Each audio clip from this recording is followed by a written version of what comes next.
go back to that fight, that exact fight, and losing and tasting defeat, is it still in your mouth to this day? 비록 그의 키는 168cm로 패더급 내에서도 굉장히 작은 편에 속하지만 키에 비해서 굉장히 긴 공격 리치 그리고 날렵한 풋워크를 통해서 선보이는 다채로운 펀치와 킥을 통해서 상대의 전투 의지를 꺾어놓습니다. Volkanovski with a signature performance tonight. 타격이 주요 강점으로 보이지만 그가 진정한 육각형 올라운드 파이터로 불리는 이유는 탄력 있는 몸으로 상대를 제압하는 레슬링에 있습니다. 조제 알도처럼 근접전에 강한 스트라이커를 상대로 다양한 킥을 적중시키며 타격에서도 앞서갔지만 자신이 뒤처지는 걸 알았던 알도가 3라운드 적극적으로 압박하며 공격을 펼치자 클린치 압박을 통해서 무려 2분가량이나 상대의 공격을 완전히 봉쇄하면서 승리를 챙겼습니다. 이처럼 그를 완벽한 선수로 만드는 레슬링 실력은 단지 하루아침에 나온 것만은 아니었습니다. 호주의 울렁공이라는 도시에서 태어난 알렉산더 볼카노프스키. 울렁공이라는 동네는 You know, a lot of people say we're rough and tough type of guys. 그곳의 남자들이 대부분 진로를 정할 때 주로 운동 선수의 길을 선택하거나 제철소에서 철광석을 다루는 경우가 많았기 때문입니다. 즉, 이 동네의 남자들은 땀 흘리는 일을 도맡았고 볼카노프스키 역시 마찬가지였습니다. 어렸을 때부터 동네 친구들과 어울리며 자연스럽게 축구를 접하게 된 볼카노프스키. 하지만 그는 더 거친 스포츠를 선호했는지 축구에 흥미를 느끼지 못했고 결국 12살 때 그가 선택한 운동은 레슬링이었습니다. 호주의 축구계는 메시가 될 수도 있을 뻔한 선수를 놓쳤지만 레슬링계는 엄청난 선수를 얻었습니다. 타고난 재능충에 노력하였던 볼카노프스키는 레슬링에 입문한 12살 때 이미 전국대회 2관왕을 차지했습니다. 그는 12살 때부터 14살 때까지 수많은 레슬링 경기를 하면서 단 한 번만 패배했는데 그 유일한 패배는 다름 아닌 친형과의 경기에서 벌어진 일이었습니다. 레슬링으로 그를 이길 수 있던 건 그의 혈육이었던 셈이죠. 실제로 볼카노프스키의 가족들은 부모와 아들까지 모두 인자강의 유전자를 보유하고 있는데 보통 팔씨름 같은 걸 하면 그의 가족들이 언제나 승자가 되었다고 합니다. 그런데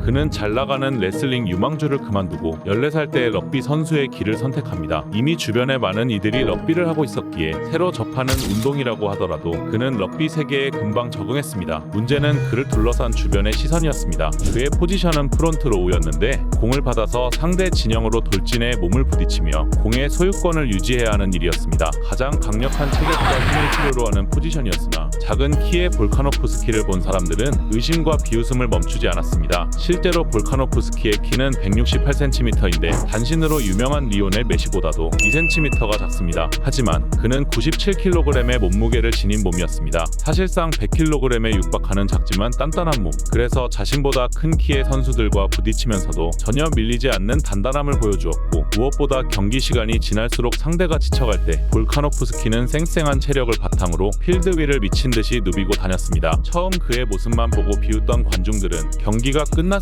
때 박수를 보낼 수밖에 없었습니다. 그러나 그가 럭비에서 재능충의 모습을 보여줬어도 그 재능이 많은 돈을 벌어다 주지는 않았습니다. 그가 뛰고 있는 곳이 세미프로 리그였기 때문인지 만족할 수 있는 돈을 벌지는 못했습니다. 그래서 볼카노프스키는 10대 후반부터 아버지를 따라서 공사장에서 일을 하기 시작했습니다. 그는 일을 할 때 단순히 돈을 벌기 위한 사이드잡이 아니라 정말 전문인의 자세로 임했다고 합니다. 그가 어떤 분야에서든지 최고가 되기를 원했기 때문에 공사 현장에서도 제대로 성과를 냈다고 말했습니다. 그렇게 일을 마치고 나면 다시 럭비 선수로 돌아가서 훈련했습니다. 그는 와릴라 고릴라즈라는 라임을 맞춘 듯한 팀에서 맹활약하며 2011년 리그의 우승을 이끌었습니다. 그리고 리그 결승전에서 볼카노프스키는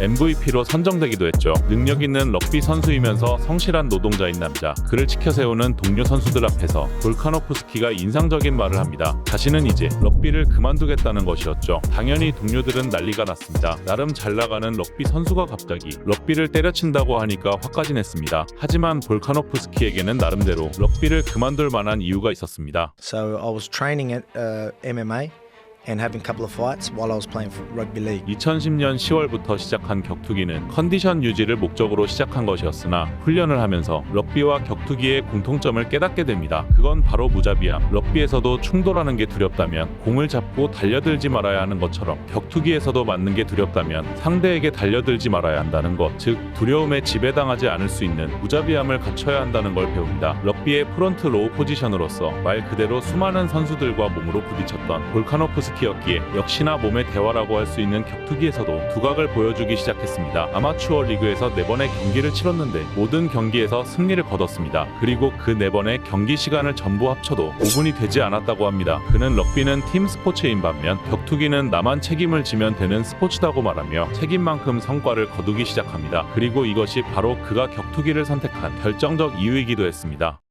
그의 선택에 가장 놀랐던 건 격투기를 가르쳐주던 코치 조 로페즈였습니다. 볼카노프스키가 격투기에 재능을 보인 건 맞지만 불현듯 체육관에 찾아와서 진짜 격투기 선수가 되겠다고 말할 줄은 몰랐습니다. 특히 로페즈 코치는 키가 작은 그에게 덩치가 큰 선수들과 싸우지 말라고 만류했지만 I tried to get to the cage to stop it, and in that minute or so, Alex has submitted this guy, and he's doing all right. 그렇게 2012년 본격적으로 프로 선수가 되어 이름을 올렸던 그는 미들급 체급에서 데뷔전을 가지게 됩니다. 럭비 선수 시절 97kg에 육박했던 그에게는 당시 미들급으로 감량하는 것도 꽤나 벅찬 일이었습니다. 하지만 그는 곧이어 미들급에서 웰터급으로 다시 체급을 낮추게 됩니다. 격투기 선수로서 그의 키에 적합한 체중이 무엇인지 내심 알고 있었기 때문입니다. 재밌는 건 그의 커리어 초창기에 뛴 웰터급에서 치른 경기는 호주 신생단체들의 타이틀전이었습니다. 그래서 그는 커리어 2번째 경기에서 챔피언이 되었고 그 다음으로 타 단체 3번째 경기에서 승리하며 또다시 챔피언이 되었죠. 2013년 초에 치른 2경기 모두 TKO 승을 거두며 프로 데뷔 2년 만에 웰터급으로 2단체의 챔피언이 된 볼카노프스키. 물론 신생단체의 챔피언이기에 무게감이 엄청 큰 것은 아니었지만 작은 키에도 불구하고 웰터급이라는 체급에서 적응할 수 있다는 자신감을 갖기에 충분한 성과였습니다. 결국 볼카노프스키는 웰터급 선수로서 자국 내에서 주목을 받기 시작했고 호주 최대 격투기 단체인 AFC의 웰터급 토너먼트 경기에 참여하게 됩니다. 2013년 2월과 4월에 TKO로 상대를 제압한 뒤 5월에 펼쳐지는 토너먼트에 참가했기에 좋은 기세를 이어갈 거라는 기대가 컸습니다. 그러나 경기 3라운드 충격의 TKO 패를 당하게 됩니다. 상대 선수의 미들킥을 허용한 뒤 자세가 애매해지며 다시 하이킥 허용, 이후 반격을 시도하려다가 카운터를 맞습니다. 볼카노프스키 커리어의 첫 패배. 훗날 이 경기에 대해서 그는 자신을 컨트롤하는 데 집중하다 보니 제대로 된 동작을 펼치지 못하면서 공격을 허용하다가 패배했다고 회고했습니다. 이 패배는 그동안 모든 운동을 섭렵하던 재능충 볼카노프스키가 쉽게 겪을 수 없는 일이기도 했습니다. 더군다나 이날의 패배는 또 다른 사건으로 이어지게 됩니다. 경기장 밖으로 나가려는 볼카노프스키는 자신에게 패배를 안겨준 선수와 만나게 됩니다. 그의 이름은 코리 넬슨. Corey Nelson, which is he's actually ranked number 1 pound for pound. 당시 호주 내 웰터급 랭킹 1위인 넬슨은 볼카노프스키에게 체급을 조금 더 내리는 게 어떻겠냐며 조언했다고 합니다. 패배와 상대의 진심 어린 조언. 결국 2014년이 되어서 볼카노프스키는 자신의 체급을 낮추기로 결정합니다. 하지만 감량을 시작하지 않은 상태로 일단 격투기 무대보다는 주짓수 연습에 몰두하기로 마음을 먹은 뒤 몇 달 뒤에 85kg 주짓수 대회에 나가게 됩니다. 그리고 그 대회에서 재능충답게 금메달을 따게 되는데 메달을 받기 위해 단상 위에 올랐을 때 역시나 2등과 3등 선수보다 자신의 키가 작았기에 그는 체급을 바꿔야겠다고 다시 한번 굳게 결심했다고 합니다.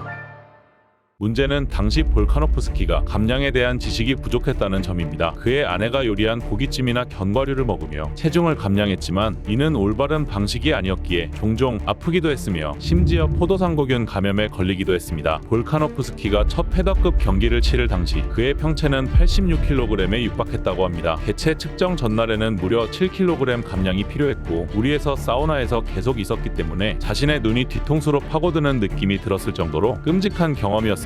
그 경험 이후 그는 자신의 평체를 75kg 정도로 유지하고 있다고 밝혔고 이후 호주 무대에서 패더급과 라이트급을 번갈아가며 경기를 치렀습니다. 그러던 어느 날 세계 최고의 체육관 중 하나인 태국 푸켓의 타이거 무에타이에서 장학생을 모집한다는 공고를 보게 됩니다. 태국 현지에서 오디션을 본 다음 우수한 성적을 거두면 장학생이 되는 절차였습니다. 볼카노프스키는 오디션 자격을 받았지만 만약 태국으로 가게 된다면 가족의 생계를 위해서 돈을 벌 수가 없었습니다. 결국 포기해야 되나 고민했지만 이 기회를 얻지 못하면 너무 후회될 것 같았던 그는 펀딩 행사를 개최하여 모금을 시작했습니다. 다행히도 동네 사람들과 동료 럭비 선수들이 뜻을 모아 돈을 마련해 주었습니다. 결국 그는 푸켓으로 갈 수 있었고 오디션을 통과하며 장학생에 선발되었습니다. 주변의 도움까지 받은 부담 섞인 도전은 꽤나 성공적이었습니다. 파트타임으로 훈련하던 호주와는 달리 풀타임으로 격투기 훈련을 할 수 있었던 그는 급성장하는 파이터로 거듭납니다. Just a bit of a shout out. Alex Volkanovski's been very busy in Southeast Asia. And interesting to know. Good shots by Alex Volkanovski early. Just covering up. This is over. He's not defending himself. That's all over.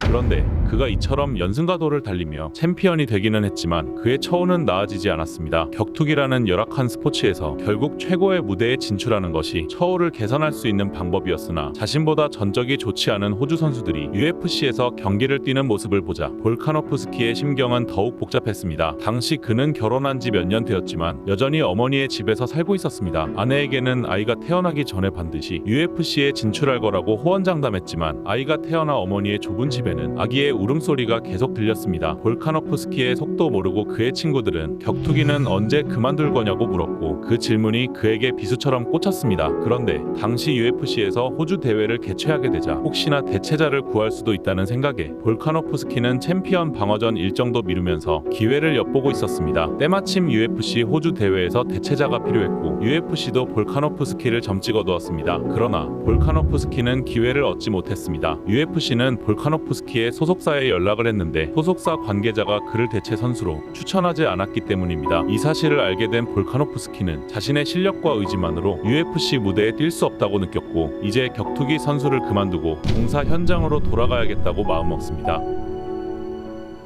지금껏 그가 쌓아온 모든 업적을 뒤엎어 버리려던 그 순간 새로운 소속사에서 스폰서를 제공하겠다는 연락을 받습니다. 소속사로부터 계약금을 받을 수 있었고 아내에게 그 돈을 건네주며 다시 운동을 시작했다고 합니다. 그리고 일주일 뒤 볼카노프스키는 소속사의 성공적인 협상으로 UFC와의 계약에 성공하게 됩니다. I feel special, mate. It's good. Finally here. Out of Windang, North South Wales, Australia, Alexander the Great Volkanovski! Create some space, but big, powerful shots from the top position. And Kasuya is getting beaten up here from the top position. Volkanovski with some killer ground and pound here. Expect some big, powerful shots. Here they come. That's gonna do it! Alexander Volkanovski! 압도적인 모습으로 승리를 거두면서 자신이 그토록 바라던 꿈을 이뤘다는 생각에 옥타곤에 기대어 머리를 감쌉니다. 운동을 그만두려고 결심했으나 그 후 얼마 지나지 않아 꿈의 무대에서 승리를 거두었고 이 일련의 사건이 벌어진 시기는 마치 롤러코스터를 탄 것처럼 느껴졌습니다. 그렇게 UFC에서 데뷔를 한 이후 그의 커리어는 거짓말처럼 순항했습니다. 2017년과 2018년에 5경기를 치렀고 그 경기에서 모두 승리를 거뒀습니다.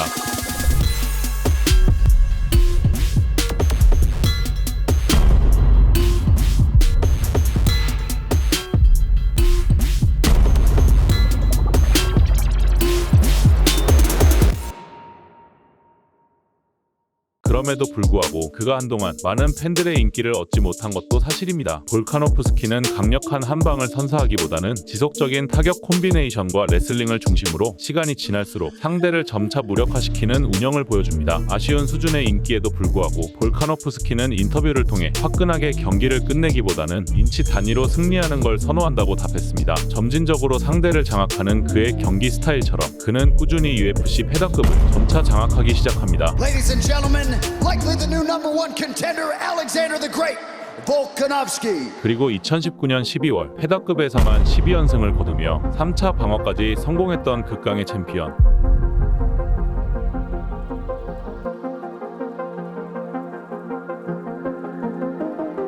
And here you see Volkanovski over and over again chopping at the legs of Max Holloway. I mean, this was a huge factor in this fight. Inside leg kick, big elbow on the break. 맥스 할로웨이를 상대로 승리를 거두며 UFC 패더급 챔피언에 오릅니다. I got the good fight IQ and I got the job done. I'm telling you, I'm going to stay champion for a long time. 하지만 7개월 뒤 두 선수는 2차전을 치르는데